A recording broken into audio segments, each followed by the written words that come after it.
Alors, Resonant Bodies, déjà ça fait référence en premier lieu à un texte de Brandon Labelle, qui est un artiste américain, théoricien, qui avait écrit quelque chose autour des errant bodies, des corps errants. C'est pour ça que j'ai repris d'ailleurs un titre américain en référence à cette chose-là.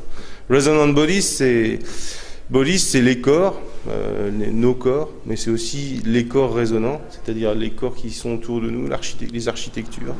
Ça peut être aussi le corps social, comment on résonne à un corps social, comment on résonne à ce qu'on pourrait appeler des corps, des formes. C'est bien sûr des pièces qui marchent avec la résonance des lieux, tout particulièrement celle de cette Fluette, parce qu'elle a été faite en fin de compte spécialement pour cet espace-là. C'est-à-dire que c'est une pièce vraiment contextuelle, quoi, qui n'existe que dans cet espace-là. C'est vraiment un engagement par rapport à une sonorité, à la sonorité intrinsèque d'un lieu, quoi.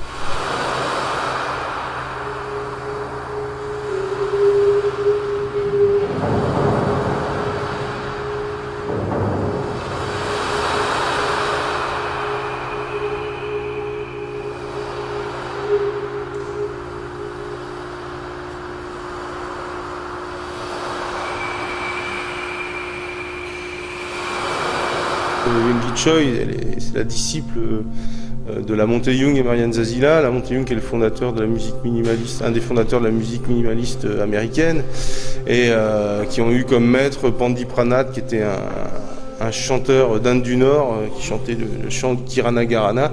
Et donc Youngi travaille dans la lignée directe de ce compositeur-là, vu que c'est sa disciple réellement, qui est toute une tradition hindoue qui fait qu'on ne travaille que de maître à disciple.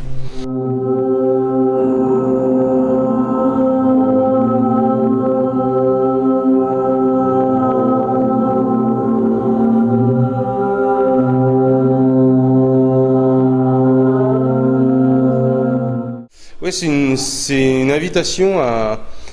Moi, j'avais parlé d'être là, à essayer d'être présent dans un lieu, d'être à l'écoute, on pourrait dire.